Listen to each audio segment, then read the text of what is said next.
Hello, everyone, and welcome back to the podcast. Thank you so much for listening, and I hope that you are doing well. Well, I'm recording this in the summer, but the school year is almost upon us. So to kick off this back to school season, I thought that we would jump right back into better understanding math instruction, reading instruction, difficulties with writing, and how to support students so that they can have a successful academic year. And we're going to kick things off by talking about the best practices for math instruction. My guest today is Dr. Sarah Powell. She is a professor in the College of Education at the University of Texas at Austin and Associate Director of the Meadows Center for Preventing Educational Risk. Her research, teaching, and service focus on mathematics, particularly for students who experience mathematics differently. I am so thrilled to have Dr. Powell here with us today. Millions of kids struggle with learning, processing, and social-emotional difficulties. These challenges interfere with their ability to reach their full potential. Dr. Karen Wilson is here to help. Her extensive background in pediatric neuropsychology and higher education have prepared her for this unique mission. Listen as she delivers content to inform, educate, and empower parents and educators. This will enable you to identify challenges that kids face and get them on the road to achieving their full potential. This is Diverse Thinking, Different Learning by Child Nexus. Hello, Dr. Powell. It's so great to reconnect with you and have you on the podcast. Oh, thanks so much, Karen, for having me here today. I'm very excited to be here with you. I'm excited as well. And for our listeners who don't know, I first learned about your work in math when you spoke at the Help Group Summit. It was a while ago. It was a while ago. Yeah. I was a speaker there as well. And then when I was in the process of creating Child Nexus, I was reaching out to researchers who were doing great work in reading and writing and math and wanted to convey the information that you were researching in a form that parents and educators could understand. And you were gracious and wrote this wonderful blog about components of effective math instruction. And I'm going to link to it in the show notes. It's still relevant and important. And so again, like I was saying to you before we jumped on, I feel like we've come full circle. So again, so grateful to have you here. Well, anytime we get to talk about math and just help people understand how important math is for students' success, not just in schools, but after they leave school, I'm all for it. So I'm excited to talk about math with you today. Yay! And we know that when students excel in math, pathways to science, technology, and engineering just open up for them. Yeah. Yes, absolutely. But what does that mean for students who experience difficulty with math? That's my question because of the students I work with, correct? Yeah, that's a great question and a really important one to consider. So the math pathways for students are quite strong, even from the earliest of ages. So there are several research studies out there that will look at the math performance of kids who are 3 and 4 years old and how that predicts later math. And maybe not surprising to you, but your math performance as a preschooler predicts pretty much how well you'll do in math in kindergarten. And there are several studies that will look at students' math at age 4 and 5 years old and show that it is predictive of how well you'll be doing in math as a high school student. And so if you are doing well in math, that's great. Your pathway is likely going to continue to be pretty strong for you. And I'm exactly like you, Karen. I really focus on students who are experiencing that difficulty with math. And so when students do have difficulty with math, it doesn't mean that they have to stay on that pathway, but there is some chance that if they struggle with math at kindergarten, that they're going to continue to struggle with math at first grade and second grade and third grade. And why that is because math is so cumulative. So your math skill or math performance at any grade level, let's say kindergarten, that is important for first grade math. Like you cannot be successful with first grade math if you have not been successful with kindergarten math. And then let's say you weren't that great at kindergarten math and first grade math, and now you're in fourth grade. Well, then that's going to put up some barriers to you that really don't need to be in place, particularly if schools and teachers and caregivers have good support of these students early who struggle with math. And so the pathways, when we look at that research that shows those pathways are pretty strong, that doesn't take into account school intervention efforts of identifying students who are struggling with math, providing them targeted intervention. And so we do know that we can change the pathways for these students, but we just have to be thinking about doing this all the time, because maybe you didn't struggle with kindergarten math, you did okay there, but now you're in fifth grade and things are a little bit harder for you. So we can't just only focus on the early grades and intervention there, but we have to think about there are likely students at every grade level, pre-K to 12, who may require more targeted support than is being provided to them in their general education math classroom. Right. And that's because, like you're saying, you're building on skills at each Yes. level. Yep. And that research also lets me know that there are opportunities to intervene when you see that very young children don't have that number awareness and all of the early building blocks to math. Yes. Yeah. And one of the things, not every school does this, but we see that a lot of schools, particularly in that pre-K to grade 3 range, are really focused on reading. And that reading is important. I'm not going to say don't pay attention to reading anymore. But really, our schools will say we have a dedicated reading block. I was recently working with a school district that had 8 reading interventionists and 1 math interventionist. And so we can tell they're investing a lot in reading, and that's very important. But math is also, I will say, just as important. And the earlier we intervene, the easier it's going to be for students later on, given that cumulative nature of mathematics. So if we are thinking about students who, as you say, have difficulty with number sense, or maybe they're having a hard time with a counting sequence or counting objects, let's intervene with them at that point, so that then they can go on and be successful with addition and subtraction, because addition and subtraction require a ton of counting skill. And then if you're pretty good with addition and subtraction, that's going to help later on with your multiplication and division and so on. Right. And that's why high quality math instruction is so critical to students, Yes. particularly those who are experiencing those difficulties with math at any level. And it seems that when we intervene early, we're ensuring that all students have the opportunity to excel in mathematics. Yes, agreed. And it's really opening doors to students. There's, I would say, several different doors or maybe gates that students pass through in math in their career in school. So this early idea of number sense that opens up the door to doing well with addition, subtraction, multiplication, and division. If you do well there, that opens up the door to being able to be successful with fractions and decimals. And then many people describe fraction knowledge as opening up the door to being successful with algebra. And then algebra opens up the door to higher level math. But at any point when that door is even just closed a little bit, or for some students, it's pretty almost shut, then that holds students back. And that gets back to that idea you introduced at the beginning of making sure that all of our students are adequately prepared for math so that they have an open door to STEM careers if they want it, or pretty much every career that you can think of on earth involves some understanding of mathematics. And so we want to make sure that those doors are open to students and we don't hold them back. Absolutely. And you discuss, 5 basic practices, or best practices rather, for math instruction. Yeah. And one of your key practices focuses on the language of mathematics. Can you talk about what that is, why math vocabulary is so important?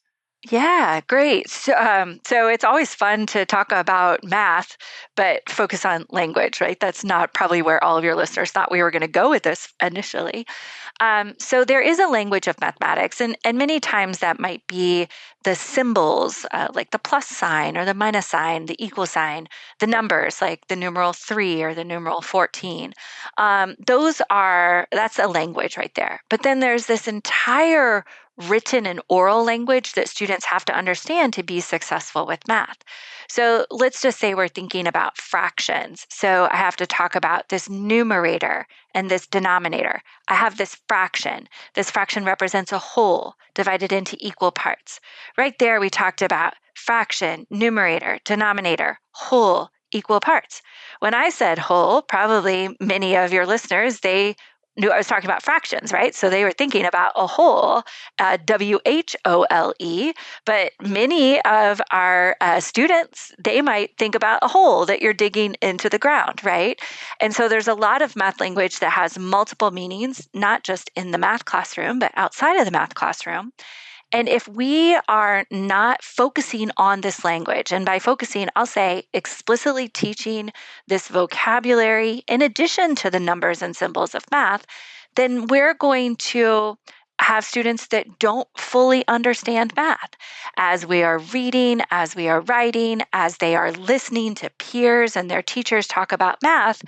All of that is language based. And so, really, every math teacher needs to consider themselves a language teacher of mathematics. And at every grade level, we see that there's hundreds of math vocabulary terms that students have to understand in order to be able to fully engage and participate in the math classroom. So that language piece is important. And I would suggest that with educators and with caregivers, really focusing on that first. Do you know what numerator and denominator mean? And then now we can apply that to this learning of fractions. And what does the word fraction mean? And what comes to mind when you hear these terms, so that students then can be successful with the math. I think that if I talk to my mom and dad about math, they would think math's just numbers and symbols. But math is this entire, hundreds, if not thousands, of vocabulary terms embedded within sentences and paragraphs that we have to be able to understand in order to understand those math concepts and procedures. And that likely explains why so many students who struggle with language, who have language-based learning differences or challenges, also struggle with math. Agreed. We have, many students have challenges in the classroom, and maybe some of those are difficulties with language. We have students that have difficulty with reading. We have students that have difficulty with writing. We also have, at least where I am in Texas, a large number of bilingual learners in our classrooms. And so when we see that students are experiencing difficulty with math, maybe they are having a hard time with math concepts and procedures, but it also could be embedded within this idea of the language. Do they understand the language of math? Can they read fluently in mathematics? Can they write fluently in mathematics? And can they speak fluently to share their ideas in mathematics? So anytime we have a student in the classroom who has any type of difficulty, I think we should be asking ourselves, how might that interfere with the learning of mathematics? Yes. You also emphasize the use of multiple representations in math instruction. Can you talk about that? Yeah, well, so when I think about multiple representations, I'm thinking about multiple ways to help students represent math. And so a lot of times that might be through hands-on tools that students can touch and move around to do different things in mathematics. So this might be rolling dice. This might be using counters like counting bears. That's a very popular concrete tool. It might be using fraction tiles. It could also be using the base 10 blocks. That's another very popular tool of the hundreds that are available out there. Representations could also be drawings. Maybe students are drawing a number line or drawing a picture or drawing tick marks. Representations could also include, there's an entire world of virtual math manipulatives now, which is great, many of which are free. So there's virtual geoboards where students can show different geometric and fraction concepts with the geoboard. There's virtual counters, there's virtual money and virtual time manipulatives. And the idea is that we use these multiple representations so that students really understand the math. Because a lot of students can get pretty good understanding of the math if we are just working with those numbers and symbols. But what if we show students that, if I line up these 10 ones, that's the same as 110? Well, that can help students have a visual for what it means to regroup. Or maybe students could draw circles and then put the same number of, we'll say, squares in each circle. That could be a representation of multiplication. Students could draw fractions. And there's also a lot of really good representations for understanding algebra. And the more that we pull in these multiple representations, the more likely it is that students will develop I would say, a deeper understanding Morales. of the mathematics, which is what we're trying to help students establish. We don't want that superficial understanding of mathematics. We really want students to understand the math, what the math means, both the concepts of math and the procedures that accompany those concepts. And those multiple representations of math and those hands-on learning examples that you gave also mean multiple representations in the brain. And that all combined to help students grasp mathematical concepts better. Yeah, and there's this whole idea of, can you work the same problem in different ways, right? So can I do 2 plus 3 where if it's just written with the numbers and symbols, but can I draw 2 plus 3? Can I show 2 plus 3 with food or with manipulatives, or I've got some pens on my desk? Could I show 2 plus 3 in that way? And then, yeah, we're making these deeper connections so that students have a good understanding of what it actually means to add 2 plus 3. It's not just memorization, but there's this connection to the understanding that we're trying to establish as well. Before I continue with my conversation with Dr. Powell, I want to tell you about one of our Child Nexus partners, Park Century School. For over 56 years, Park Century School's mission has been empowering bright children in grades K through 8 with language-based learning differences such as dyslexia, dysgraphia, dyscalculia, and ADHD. Park Century works to help students flourish with a tailored evidence-based curriculum and supportive environment. For more information, please visit the Park Century School website at parkcenturyschool.org. Now back to my conversation with Dr. Powell. Systematic and explicit instruction is another practice you highlight. Can you talk about what that entails? Yeah, so being systematic with your instruction means a lot of different things, but maybe one of the easier interpretations of that is to think about sequencing skills so that easier skills are learned before more difficult skills. And that makes a lot of sense. Again, back to that idea that math is cumulative. So easy or earlier math impacts your later math. When we're explicit with our instruction, we're going to be really thoughtful about how we teach math to students. So there's a lot of research out there, particularly for students who are struggling with math, to say that we need to provide those students with a model for how to set up and solve a specific type of math problem. And then part of explicit instruction is giving students lots of practice opportunities where they're practicing with an adult, whether that's the educator or a caregiver, and they're getting a lot of feedback on that. So this is providing a lot of scaffolding to students as they are learning something new. And then as another part of that is making sure that we're giving students a lot of opportunity to dialogue and share their ideas about mathematics so that if we have to fine tune the instruction, we can go back and reteach or we can move on. But we really just want to be in constant communication with the students so that we understand, what are they understanding? And then when is it time to move on to the next more complex thing? So systematic is being very thoughtful with the design of our instruction and the sequencing of our instruction. And then being explicit means to me doing a lot of modeling, engaging students in a lot of practice opportunities, and then embedding feedback into that modeling and practice so that students are always with us and responding so that we can fine tune the instruction as needed. Right. And it seems like during that practice, you're getting a lot of feedback from the students in terms of how they're doing, what are they responding to, where are their gaps so that you can provide the appropriate level of support they need to better understand what you're teaching them. Yeah, I agree. And it's also helping us know where are there errors that seem to be kind of like continual errors. So a lot of times people call that a bug instead of just a slip. Like sometimes, oops, yeah, you accidentally added those numbers together and came to an incorrect sum. But do you do that all the time? Then that's going to be really ripe for instruction. If you were just a little careless today and you do know that 8 plus 7 is 15 instead of 16, then I might not want to focus my instruction on that if I know that that's just like a little slip.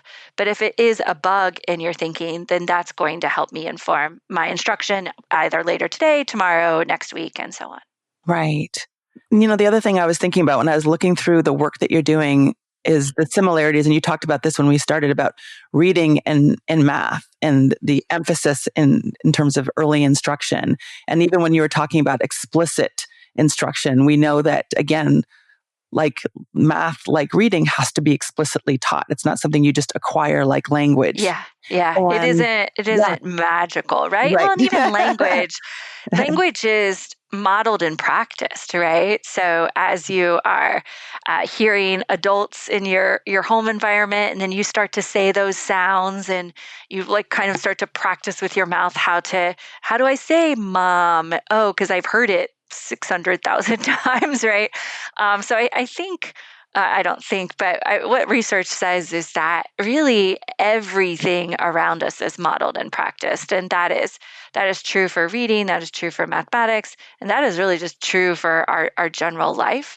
And so, if we can take a lot of what we know from cognitive science in terms of how people learn new things and apply it with a mathematical lens, then that would tell us that we do need to set students up for success with a little model. And then that practice is where the learning occurs. So we need to engage students in sometimes 5, 10, 15, 20 practice opportunities so that they learn that content, become comfortable with it, and then we can go on to the next thing and layer in that previous knowledge with what we are about to learn.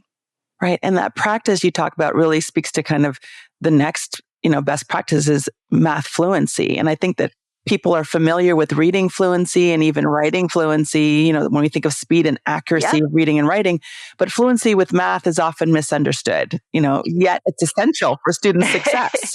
It is, yeah. So, and I liked how you talked about that speed and accuracy, because that is the same thing in mathematics. So when we think about fluency is not memorization, right? There's parts of fluency that will track toward memorization eventually, but we're not just asking students to memorize everything in math.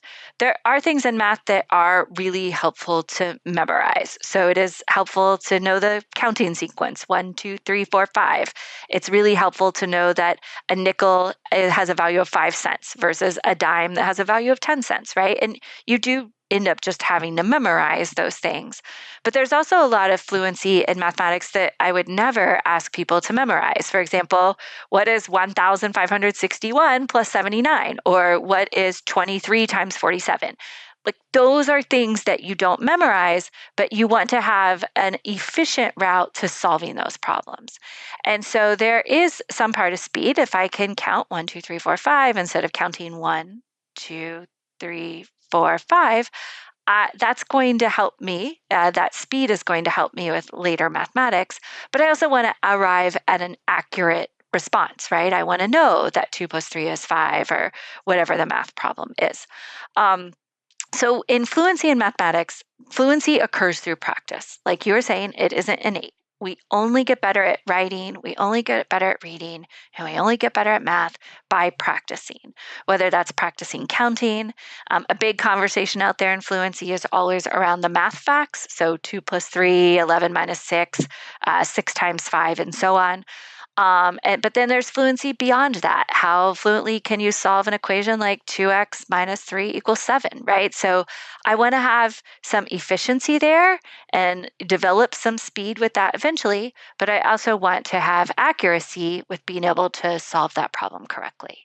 So fluency is really everywhere in mathematics, I would say, from just the earliest counting through working with algebra and trigonometry and calculus. But if we don't carve out time to help students practice and develop that fluency, it isn't going to happen magically. And so that's why we need to develop into the school day routines where we take these 2 minutes or these 5 minutes and we do some fluency practice, whether that's through games or partner activities, or it could even be individual work for the students. But that practice develops that fluency. And then what we do know is that when students have fluency in math, like they're able to count fluently, they're able to multiply fluently, or they're able to identify common denominators of fractions fluently, that makes math easier. And when math is easier for students, then they can go on back to that whole idea of cumulative math. Then they can be successful with later math in an easier way. It also helps Fluency also helps remove some of the barriers to math that students might have that are more cognitive in nature. So there might be some students that struggle with working memory. Well, if I don't have to stop and count out, well, what is 8 plus 7? If I just know 8 plus 7 is 15, that helps me move through the problem in a quicker way. And I don't have to stop everything and do the calculation. And there's also this entire idea that I know has been on your podcast before around cognitive load. And so trying not to overwhelm students' cognitive load. So when students have fluency in mathematics, it just makes things easier for them. Yes, it makes things easier and they make fewer errors. And I think about students who I see solving a problem like a 5 times 4 and they're drawing 5 ticks 4 times and then they forget actually, one. Yes. Yep, now they say it's 19. Right. Yeah, exactly. Yes. Yeah, there's so many examples of that. We do a lot of work in schools with students, particularly around grades 3 through 8. And we see late elementary students and middle school students still using some of these strategies that are fine to use in kindergarten and first grade, like tick marks, but they're still using them. And then often they'll try to be drawing tick marks to show something like, 5 times 6 or 8 times 9, and just your likelihood of making a mistake, even counting up. And then they'll say, 8 times 9 is 73 instead of 72. And if they just had that fluency there, knowing 8 times 9 is 72, it would just make the math easier. And then they could go on and do the more complicated problem that we know is coming up for those students. Right. Which really speaks again to that whole idea of having these foundational skills so that you can build on those for more complex mathematical tasks. Yeah. Math is entirely cumulative. Yes. And the 5th practice involves, focusing on word problems, which is a common challenge for many students, particularly those with language-based learning challenges. Are there strategies that are particularly helpful for teaching students to effectively approach and solve math word problems? Yeah. Great question. And you're exactly right. Word problem solving is really hard for many students. And it's a barrier for many students because many, in every state in the United States right now, students show off what they know about math through word problem solving. And so if students have difficulty with language or reading or comprehension of these word problems, then they're not showing off what they know about math, right? So it holds students back. So your question about what are some of the ways that we can support students with word problem solving? Well, it'd be remiss if I didn't talk about the one thing that is not helpful, and that is using keywords to solve word problems. So how this happens is some educators or maybe even caregivers, you can find these easily on the internet. There's these keyword posters out there. And on these keyword posters, you'll see an operation like addition. And then it will have a lot of words that mean addition, maybe total, sum, all together. And so then what students do is they try to find that keyword in the word problem. So let's say they say they see total in a word problem and they think, oh, every time I see total, I need to add.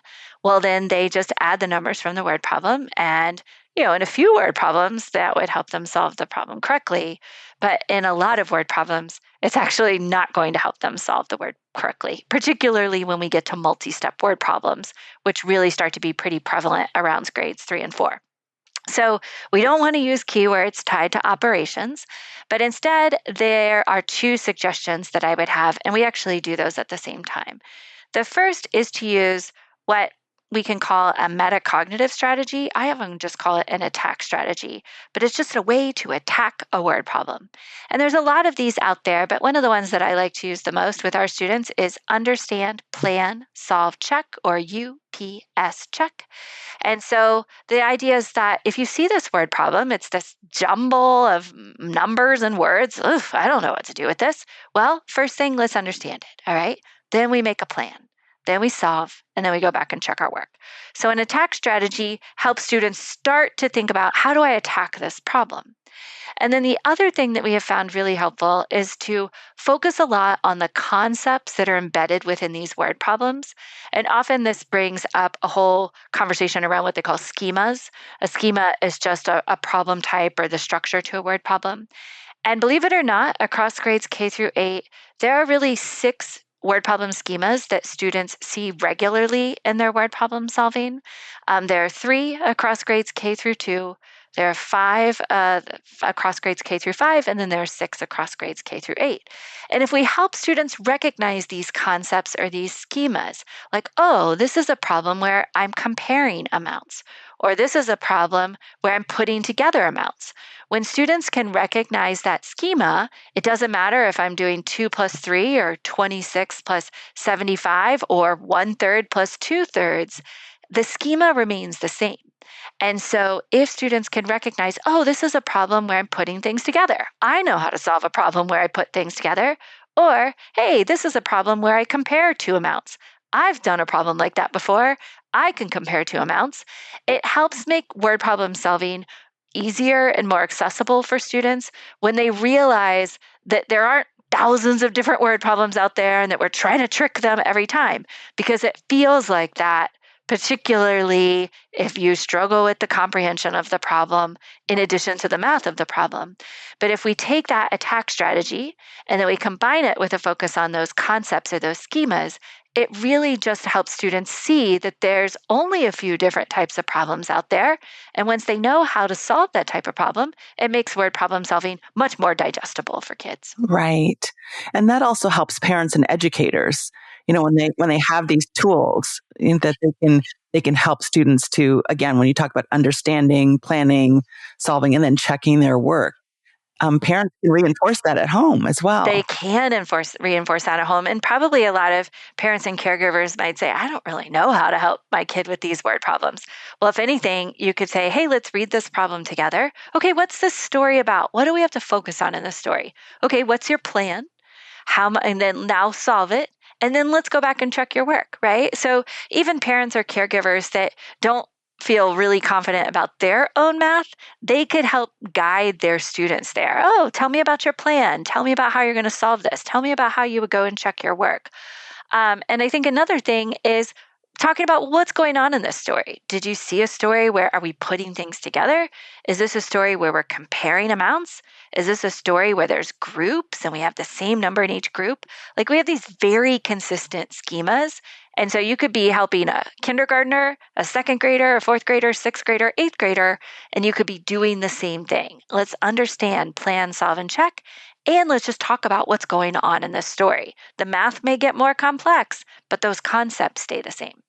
Right. And it seems with these best practices, having parents, know that these are best practices. And again, this cumulative impact of learning math, that there are different ways that they can support their children's learning of math at home and reinforce, like you're saying, these best practices. Yeah, agreed. And, not every parent or caregiver probably wants to consider themselves a math teacher, but they can do a lot they could teach math, but they could be a math supporter, right? So sitting down and reading these word problems together and just talking, oh, this story's about strawberries. What are they doing in the strawberries? Oh, they're picking strawberries. So do you think you're going to have more strawberries if you've picked a bunch of strawberries, or do you think you're going to have fewer strawberries? Things like that. Do a lot of games. So anytime you're playing, pretty much most games have math in them, whether we're playing Candyland or Chutes and Ladders, or maybe they're playing Monopoly or something with their kids. There's so much math in those games, and talking about, well, what are we doing if you're adding $100 plus $100? How much? Oh, now you have $200. Oh, yeah, that's right. When you add, that's what happens here. And so games, and even setting the table is practicing counting. Oh, there's 4 people in our family. So that means I need to get out 4 forks and 4 spoons and 4 plates and 4 napkins. That's practicing counting, and a whole idea of counting called one-to-one correspondence.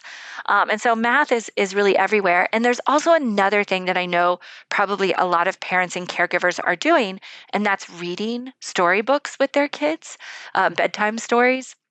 And probably, believe it or not, there are thousands of storybooks out there that have math as a focus. A lot of them talk about counting, but there's hundreds of books out there that talk about fractions and geometry and measurement and millions and billions and all kinds of things in math. And so as you go to the library, pick out storybooks that your kids are interested in, but also think about, what's the math in this storybook? There's a lot of storybooks about talking about what are triangles and circles and squares and what is a rectangular prism. There's storybooks about that. So every once in a while, it doesn't have to be every night, but maybe reading some of these storybooks so that you can be talking about the math. Oh, how many shoes is the caterpillar wearing on this page? Let's count them together. 1, 2, 3, 4. Like that's another way that helps with that language piece, that helps with the math piece, and that also helps the parent and the child really connect and talk about math in ways that might not, they don't have to be superficial. Right.